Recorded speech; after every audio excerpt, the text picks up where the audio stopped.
আমার মায়ের ছোট মাসি আমাদের বাড়িতে কি পাঠালো সেটাই শেয়ার করব তোমাদের সাথে। তো চলো বেশি না বকে আজকের ব্লগটা শুরু করা যাক।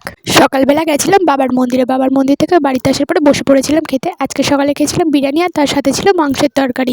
এমনিতে আমাদের বাড়িতে বিরিয়ানি হলে আমি যদিও বা একটু দুপুরে খাই, কিন্তু রাতে আর খেতে পারি না। কিন্তু আগের দিন তবু রাতে খেয়েছিলাম, কিন্তু মা আর খায়নি, সেই জন্য কিছুটা বিরিয়ানি বেশি ছিল। তো যাই হোক, সকালবেলা খাওয়া দাওয়া করে টিভি দেখছিলাম। এদিকে আমার মায়ের ছোট মাসি আমাদের বাড়িতে থেকে অনেক কিছুই পাঠিয়েছে। প্রথমে দিদার বাড়িতে পাঠিয়েছিল, তো দিদা ওর থেকে কিছু কিছু জিনিস নিয়ে রেখে দিয়ে তারপর আমাদের বাড়িতে পাঠিয়ে দিয়েছে।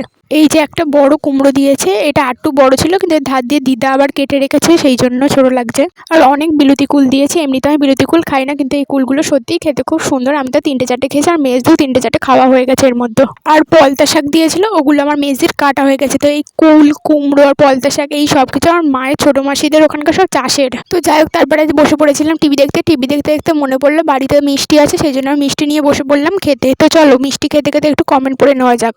আমার একটা ব্লগের কমেন্টে মিথুল নাম নেবার কথা লিখেছিল। তো নামটা আমি আগেও একবার নিয়েছিলাম একটা ব্লগে, কিন্তু ব্লগটা আমার ইনস্টাগ্রামে পোস্ট করার আগে আমি ডিলিট করে ফেলেছিলাম, সেই জন্য নামটা আবার নিচ্ছি। তো মিথুল এটাও লিখেছে, দি তোমার ভিডিও আমার ভালো লাগে। তো thank you so much Mithul, আমার ব্লগ দেখার জন্য, এত সুন্দর একটা কমেন্ট করার জন্য।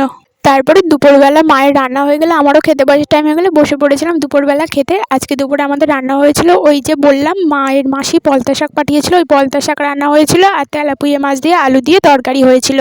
তেলাপিয়া মাছটা আগের দিন বাবা বাজার থেকে এনেছিল। আমরা তো আজকে আর বাজার করতে যাইনি, আর যে কটা তেলাপিয়া মাছ ছোটো ছিল সেগুলো মা ভাজা রেখেছে, আর বড়গুলো তরকারিতে দিয়েছিল। কিন্তু ব্যাপারটা হচ্ছে সকালবেলায় বিরিয়ানি খেয়ে তারপরে মিষ্টি খেয়ে আমার তো একদমই খেতে ইচ্ছা ছিল না। মোট কথা খিদেই নেই, কিন্তু আমি যদি আবার না খাই মা আবার খুব বকা বকবে, সেই জন্য খেয়েছিলাম। তো খাওয়া দাওয়া করে আবার তারপরে গেছিলাম দিদার বাড়িতে। আমি আজকে আগেই দিদার বাড়িতে চলে গেছিলাম, তারপরে মেজদি গেছিলো। তো দিদার বাড়িতে গিয়ে আবার দই খেয়েছিলাম। দই খেয়ে তারপর বিকালে আবার এদিকে পড়াতে যাওয়ার টাইম হয়ে গেলে চলে গেছিলাম বিকালবেলা পড়াতে। তো যাই, আজকের জন্য এতটুকুই, দেখা হচ্ছে নেক্সট ব্লগে।